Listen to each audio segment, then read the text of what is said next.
My name is Andy, and this is the most magical podcast on earth. When I'm not on holiday at Walt Disney World, I'm planning a holiday to Disney. And when I'm not planning a holiday to Disney, I'm talking about Disney, with other UK fans like me who make the trip to Orlando and the House of the Mouse. So whether you're a parks professional or a Florida first-timer, this is the podcast for you. Each episode, I'll be chatting to other Disney superfans to share memories of their magical times, answering your Walt Disney World questions, getting you all the latest news from the parks, and finding out what's happening right now in Orlando. So get your ears on as we take you to the most magical place on earth. This is the most magical podcast on earth. As part of the Secret Recordings Network, make sure you follow us on the socials, Facebook, Twitter, Instagram, TikTok. We are at Pod Magical. Give us a like, give us a follow. If you've just been to Disney World recently and you'd like to come on and chat about it, always looking for guests. So give me a shout, send me a message on there. We're going to be chatting to Georgia very soon, who's currently making plans for her next Disney World trip. You can also send us any planning questions that you might have. Hello to Debbie. We're looking forward to our trip next year to Walt Disney World. We're going with a bunch of friends this time, and one of the days we're going to go drinking around the world at Epcot. The only problem is I don't drink. Is there an alternative for me? I was thinking about this actually, Debbie. Yes, there is. Drinking around the world is it's a big adult pastime at Epcot. You start at Mexico, then you go to Norway, and you go around the world and you have an alcoholic drink from each one. Obviously, taking sips of water between, because especially if you're going in summer, it's very hot and you could pass out. That's what drinking around the world is. You probably see a lot of people, especially at the weekend, staggering around with their T-shirts on, ticking it off. There is an alternative. If you don't actually drink, firstly, there's a lot of mocktails that you can have. I think pretty much every country in the Epcot pavilion, you're going to get a mocktail. But how about doing something else? Because there are a lot of drinks from each country. For example, I love, if you've gone to the quick service at Mexico, they have a drink there called a Jarritos, probably pronounced Jarritos or something like that. It's like, it's a bit like Fanta, but I love it. It's like a Mexican soft drink, so you could get a bottle of that. In Norway, Kringler Bakery is very famous for its iced coffee, so maybe you could get an iced coffee there. Maybe in the UK pavilion, have a cup of tea. So you don't have to just stick to mocktails. There are some traditional drinks from each country that aren't alcoholic. So you can have an unboozy drinking around the world. And the great thing is, Debbie, you'll be there at the end of it by the time you get to the end, by the time you get to the UK pavilion, to remember what actually happened on the day. And they won't. If you're going to Disney World soon, you've got any questions, any tips you want to pick up, then do give me a shout. Facebook, Twitter, TikTok, Instagram, at Pod Magical. Shall we chat to Georgia? This episode of the podcast, she's a big fan of Mexico at Epcot. We will find out why. Georgia, tell me first why you love Walt Disney World. I love it. It's just pure escapism. And I have just been the biggest Disney fan since I was a kid. I was brought up on all of the movies, all of the tales, and I've just been a fan ever since. And I just love it. And I love going to Walt Disney World because it's like you can just be who you want to be, do what you want to do. You know, it sounds like a right cliche, but it's not. I just love it. So when was the first time you ever went? We're trying to find out the actual dates, but I was about 4. So my mum and dad took me, my older sister and my younger brother when I was about 3, 4-ish. And then we went again because my mum and dad had 2 more kids. So they wanted to have the same like young experience for like seeing the castle and things for the first time and having that experience at a younger age. So we went again when I was about 13. And then the 2 little ones were the same, same kind of like 3, 4 kind of age. So yeah, so I went twice when I was a kid, and then I just got back the end of May. You've just been back in springtime. How was your last trip? How did you find it being back? It was like a dream. It was such a dream because so me and my husband, we wanted to go for years. When we first got together, we were like, oh, we're really big Disney fans and we really want to go for our honeymoon, and we just never had the right funds to do it the way we wanted to do it, because you can go to Walt Disney World and do it on a budget, but I just don't see the point, like I want to go and I want to be able to, have the dream holiday. Yeah. So we decided to go for our 30ths with our friends. And yeah, it was the most incredible time. All the memories just came like flooding back, and I just cried the entire time. I've got so many of me sobbing my little heart out in front of the castle. So sad. I suppose as well, because of the pandemic and not going for such a while, there's a lot of emotions that just like hit you. It was, and it was our first holiday since the pandemic, so it was a big one for us to actually fly to Orlando and do it properly. It was pretty intense, and there was just a lot of planning, like working up to the holiday as well, so it was just exciting. And then we got there and I was just a complete mess. I told Mickey Mouse himself, I said, I'm so happy to be here. I bet he was very happy to see you as well. He was, yeah, he Always. was. He told me. So how did you plan differently then from this one to how you would have normally have planned before? Because obviously it's a very different place now with Genie Plus and what have yous. I can't lie to you and say that I'm a pro when it comes to Disney. Genie Plus, not Disney Plus. Genie Plus is still a little bit of a whirlwind for me, but I went with our friends and my husband. They're quite tech savvy, like, being in the queues and getting the next ride lined up and the next attraction. And I found it quite a bit of a whirlwind, but they were on it. So every morning they'd be up, and you can sync your parties as well to it. So you don't all have to be up at 7 a.m. as you probably know. So our friends who like next door to us would be like, right, Slinky Dog, we're in, and you'd be like, okay, oh, they're fiddle faddling in the queue on the app. Oh, we're in for this next. I'd be like, how are you doing this? I don't understand. And some of the days we'd venture off, so we'd do things like, days separately. And me and my husband would go off, and he just really got into it. And, we were at Magic Kingdom, and he was like, right, we're doing this next. I was like, you know how to do it? Why am I the only person who doesn't know how to work this app? Like, I'm so confused. So I know that you spoke a lot in future podcasts of previous podcasts about how some people love it, some people hate it. I think it's amazing if you know how to get your head around it, and if you know how to navigate it, you can do some serious stuff in a day on Genie Plus, like pretty intense. But yeah, planning is key. I will say that if you want to get everything done, or if you've got a set plan, you've got to get on the app and you've got to work it out, because it's a lot. There's a lot to do. So in the old days, did you have your head around FastPass and getting the 3 FastPasses like months in advance, or did you leave that to somebody else as well? No, when obviously when I was about 13, it was the FastPass days. Yeah. As a family, we kind of navigate between us what we all wanted to do and things. But yeah, this is the first time of going as an actual adult, where you're like, okay, we're paying this for the day. We need to make the most of it. We need to plan it right and do the day right. It is very confusing though. Let's talk about some of your favourite things. Do you have a particular favourite memory? I've got the best memory ever, and I think this will be with me forever. So and also a little bit of a tip for people that don't know. So one of the days we went to Magic Kingdom and we had the most amazing day, but as we all know, they're really long days, and you get there at park opening, it's a long day, and in the heat as well, you kind of get a little bit tired. So the one day we went over to the Polynesian, which is my dream hotel ever, and we watched the fireworks on the beach right in front of one of the speakers. So we saw the Magic Kingdom lit up and the fireworks on the beach, which was incredible in itself. And also we had a glass of wine, which, you got to do it right. You've got to have a glass of wine while you're watching. We then went upstairs, and there was a little grocery store, whatever, in the lobby. And I was like, I'm going to just get some water and some snacks before we take it back to our hotel.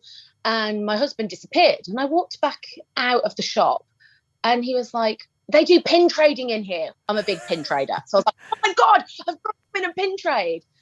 The cast members on the till were like, hi, here's the pin trading. There were no pins I liked. I was like, oh, thanks anyway. And they were like, well, we've got another surprise for you. And basically, my husband had bought me a sleepy, cuddly Stitch toy, and they'd made such a big thing of it. They were like, if you answer this question correctly, you'll get another prize. And I was like, what's happening?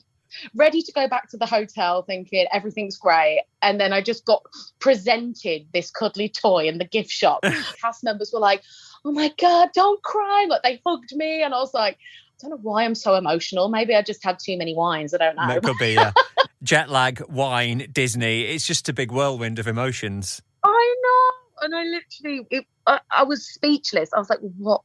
I was like, Len, what's happening right now? He was like, but how sad am I as well? That if someone says pin trading to me, I'm there. I have to pin trade. So how many pins have you got? How many have you got? Too many. Too many. An actual joke, actually. I also like collect specific ones as well. So it has to be in the shape of a Mickey, like Mickey Mouse ear shape. Okay, it's got Mickey shape one. Okay, right. Okay, yeah. The characters that I like. So I've got Jack, Sally, Marie, Stitch, all of those. But I also like to try and find the Country Bear jamborees, because that is a guilty pleasure of mine. I love them. I think they're the best. What is it about the Country Bears? Because they're so inappropriate. I love it. You were like, what is this? Going as an adult, the four of us were just sat there, like my shoulders were going, we were giggling that much, and there were kids just in the audience clapping along, and I was just howling at some of the lyrics. It's so funny. Yeah, it's so naughty, isn't it? It's very naughty. So when I found a Country Bear pin, I was like, I need to collect them. I need to find all Country Bears. So yeah, I do love my pin trading. Where'd you keep them? Where'd you keep them all then? At home? Say that again, sorry. On a lanyard. Okay. But yeah, collecting dust, as my friend would say, but I don't care. No, the magical memories that are held on those pins, for sure. You understand. I knew you did. I knew you. Yeah, we're all friends on this podcast. Let's take a quick break and update you with some news from Walt Disney World. Shall we talk about the elephant in the room? I'm not talking about Dumbo. I'm talking about price increases. So Genie Plus, there's going to be a price increase on Genie Plus, and the price is now going to vary day to day. So prices are still going to start at $15 a day plus tax, but surge demand, some days it could be up to $22 a day. And of course, you can only now book Genie Plus on the day, so we're probably not going to even know until the day how much it's actually going to cost. That price increase is also going to be reflected in some of the individual attractions as well.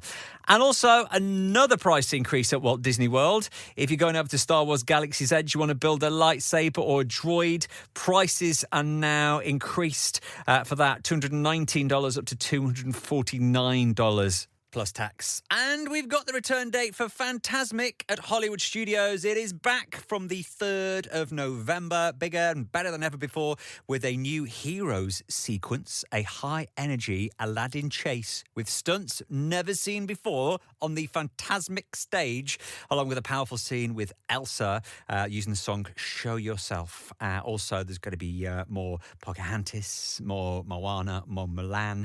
And if you want to get the dining packages for Fantasmic at Hollywood Studios, they start to be sold from the 26th of October for performances after the 30th of November. But Fantasmic is back on the 3rd of November. Don't forget, any more news coming through, we'll keep you updated between now and the next podcast. Check out the socials, Facebook, Twitter, Instagram, TikTok, Pod Magical.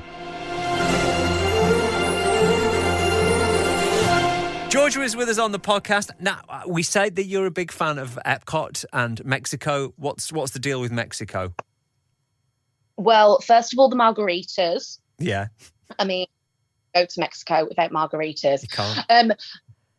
I love the food there as well. I won't lie to you. Epcot, I was so excited to eat and drink around the world. I found it. I'm quite fussy and I'm a vegetarian. So those two things, even though there are some great eats, I found eating around the world quite tricky in places. But Mexico was the best food and the best drink I had the entire day. Like, to the point where for the fireworks, I went back to the stall to get the same thing that I'd eaten already because I loved it that much. Like the mariachi band are my favourites. I literally would just sit and just watch them at the front. It was so great. And they sang happy birthday to me. Oh. I just can't.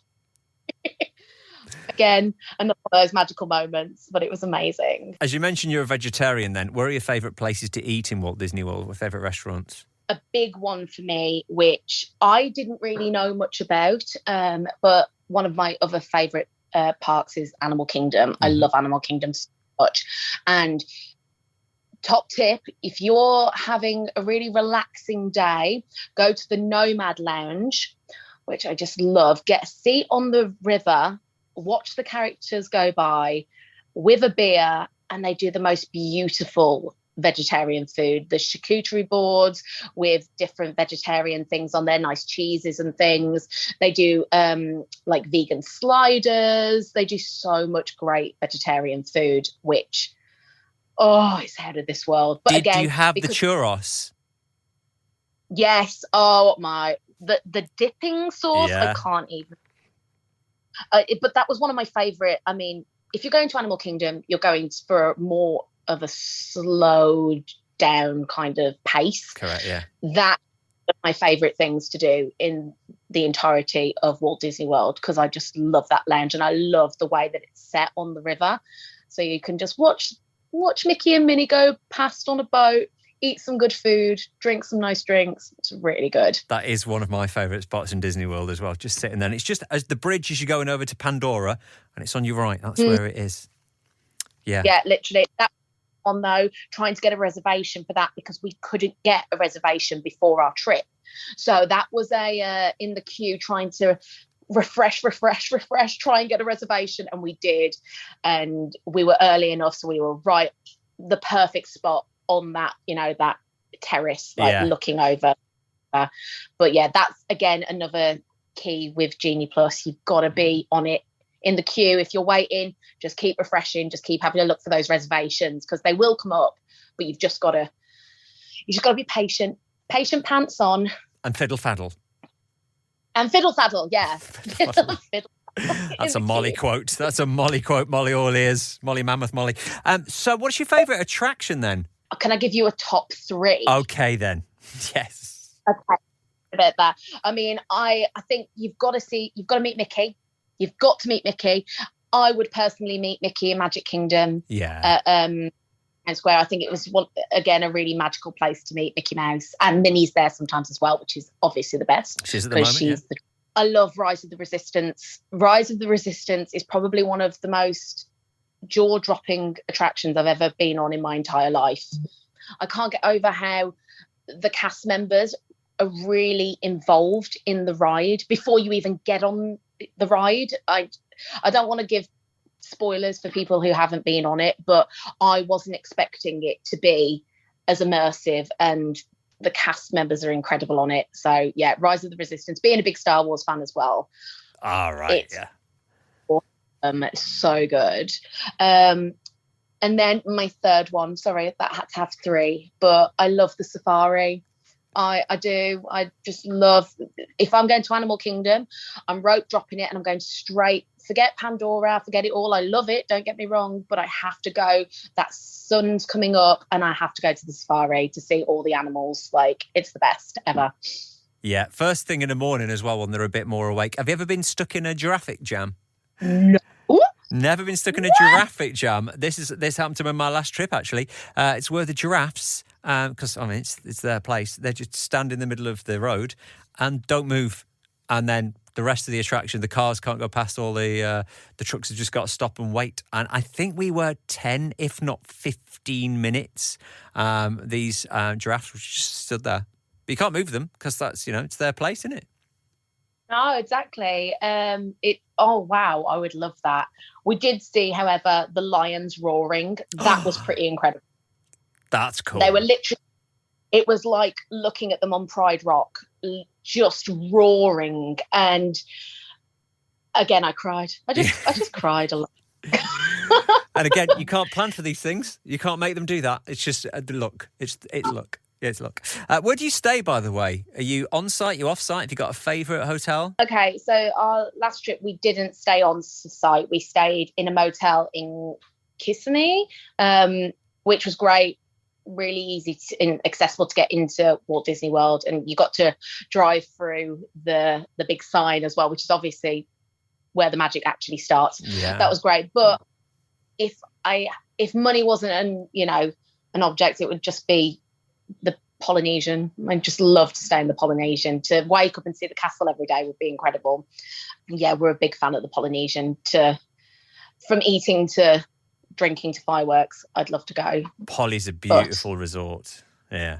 Oh, so beautiful.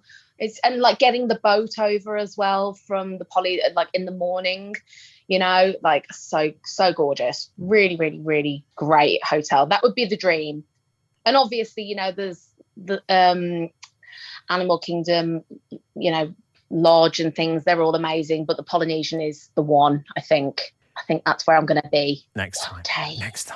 Do you venture out of Disney World? Do you like to go to anywhere else in Florida or Orlando, theme parks or anything else? Yeah, we're big Harry Potter fans. Huge. Right, yeah. We're really big Harry Potter fans. Also, I'm a really big dinosaur fan, so I love Jurassic Park, Jurassic World. So we have to do Universal and Islands of Adventure. We just have to. For any more vegetarians, there's a really great sushi place as you're coming out of Universal and Islands of Adventure. I can't remember the name of it, but so much vegetarian sushi. Great for after the park. Really good. Right. In City Walk? Yeah. Oh, literally. Right. It's opposite the cinema. See, I'm always too busy sniffing out Toothsome Chocolate Emporium if I go to Universal. That's the lures me in. Oh, the smell. It'll get you. Is there anything, like you said the first time you went, you were only 4.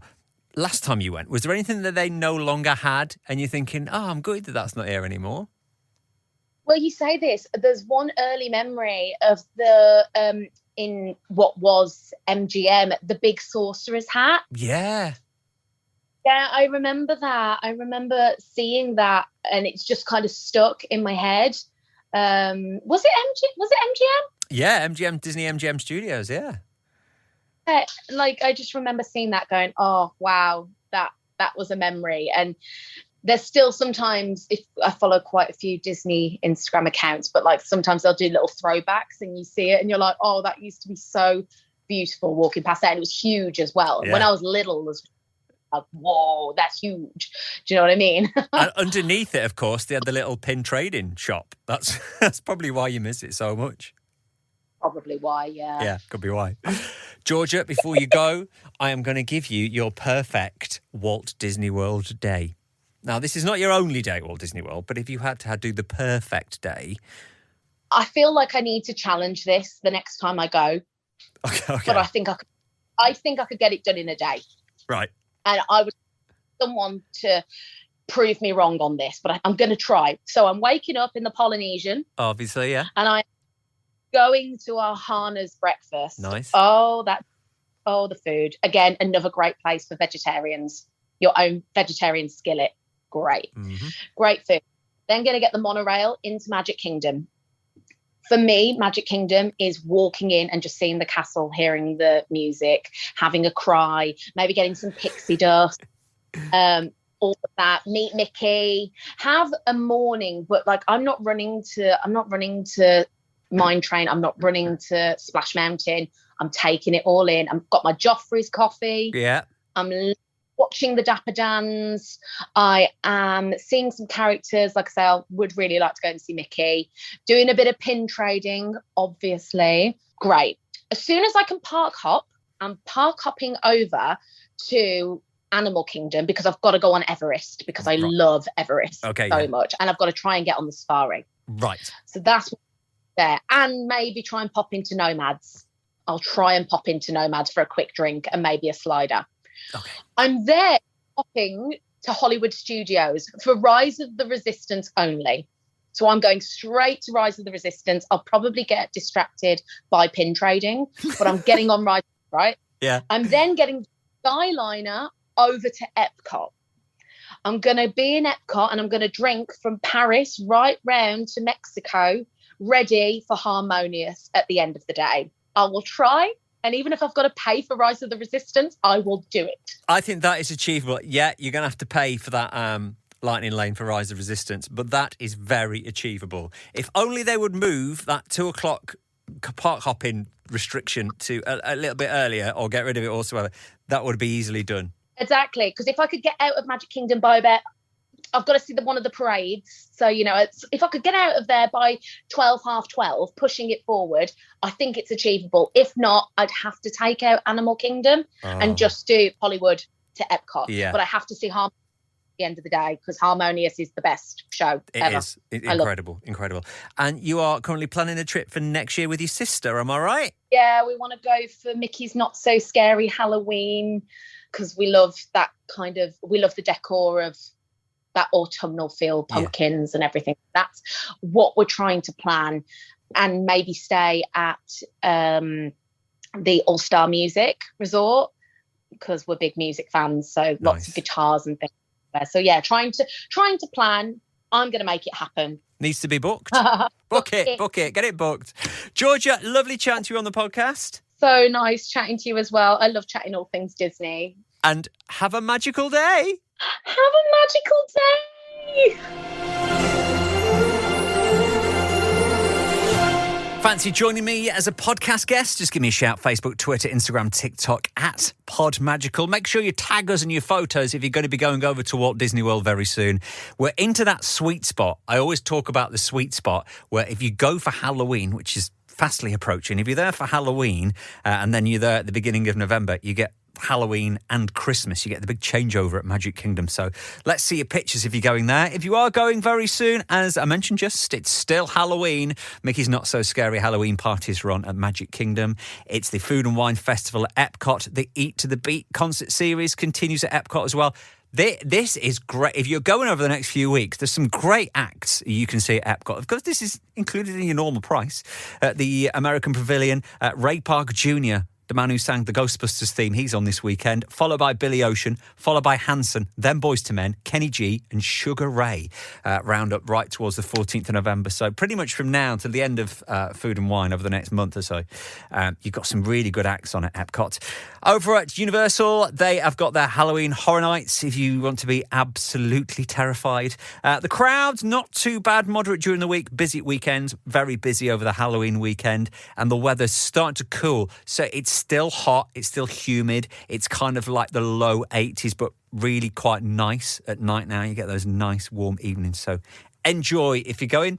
And we'd like to round off the podcast with a top tip. Today's top tip for this episode is from Matt, who is at Walt Disney World right now, and messaged me with this tip about Genie Plus. Andy, I had to message you. I've just found out that if you purchase Genie Plus and it's saying that lightning lanes for certain attractions are not available, try uploading the regular Genie Day Planner. So that's the free one.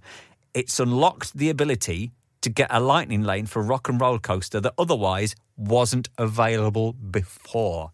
A top tip from Matt. If you want that tip recapping, I've retweeted it from Matt. So make sure you follow us on Twitter at PodMagical. Thank you for your tip, Matt. Have you got any tips or you want to be a podcast guest? Do give me a shout. We could get you on over the next few weeks.